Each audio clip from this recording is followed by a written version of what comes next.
So, addictions and habits affect every one of us. Some habits are hard to stop, and smoking is probably one of the hardest. I remember my dad he smoked for about 10 years, and they got really expensive, and he couldn't break out of it. He'd go to work, get stressed out, and come home, and one of the things he would do every single day. And he's like, I hate doing this, but I can't stop myself. And everyone who smokes knows someone who does. It just happens. And the biggest cause for lung cancer is smoking. And lung cancer is one of the biggest killers too. The solution is to encourage everyone who knows someone who smokes, or who does smoke, to try to quit or at least cut down somewhat. It'll save you in the long run.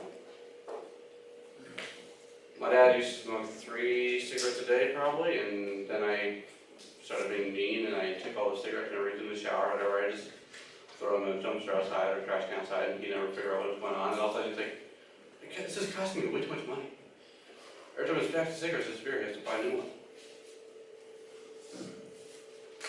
And I went through his closet once, and I found a whole bunch of lighters, and I was wondering why there was a whole collection of lighters in his closet. And I asked him about it later on, and he says, wait, there's lighters in the closet? It's like, yeah. It's like, well, what are you doing in my closet for? I was just curious to see how are you getting all these cigarette packs all the time? Are you actually going to the store when I'm not looking and buying more? He says, no, I actually, I don't have a collection in my closet. That's what you mean? Like, okay, where all the lighters come from? It's like, was my ex-wife hiding all those lighters from me?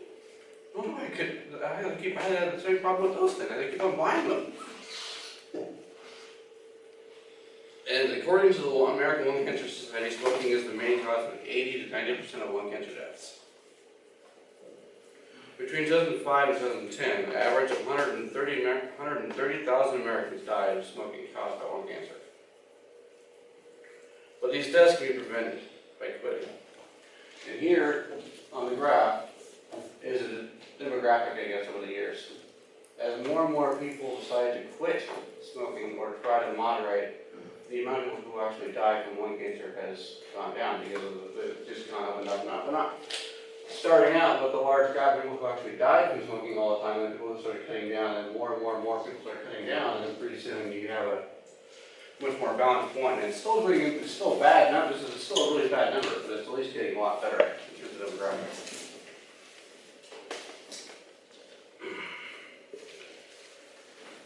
And it just explains the difference about what how quitting can save your life and extend your life and make you a lot better.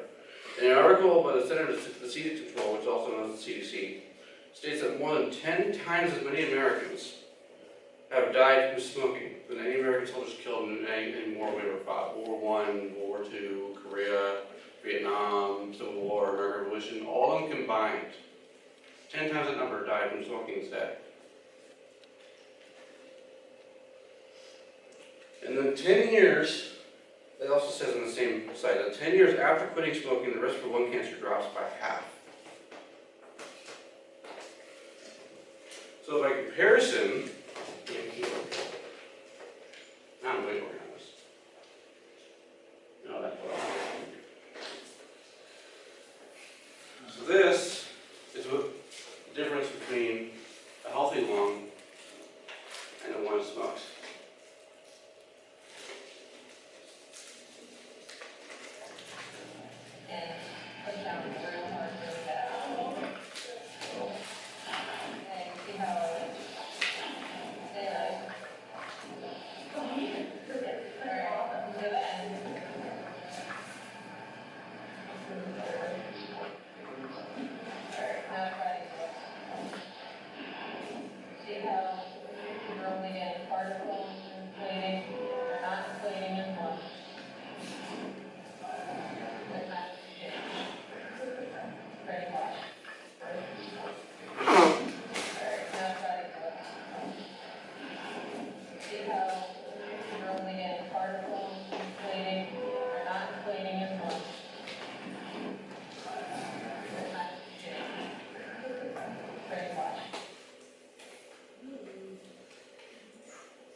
Helping someone you know that smokes, helping them quit can save their life in the long run because it benefit everyone around them.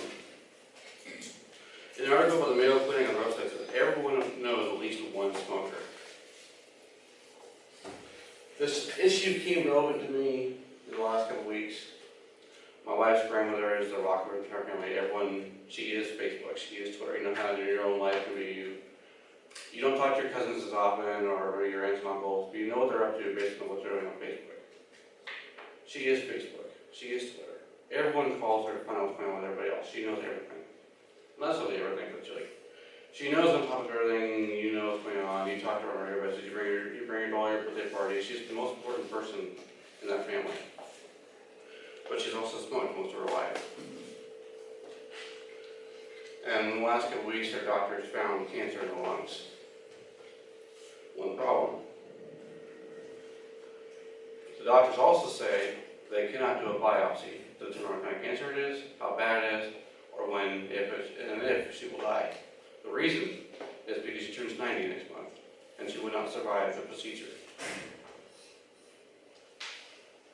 The problem, once again, is that smoking causes lung cancer. It's the kind that kills the most. And helping someone quit now can soon save their life. And if we don't try it, people like my wife's grandmother cannot be saved. They can't live longer and be part of the lives even longer than they already are. And so I think the message to everyone is to let us all help someone quit before it hurts someone we care about.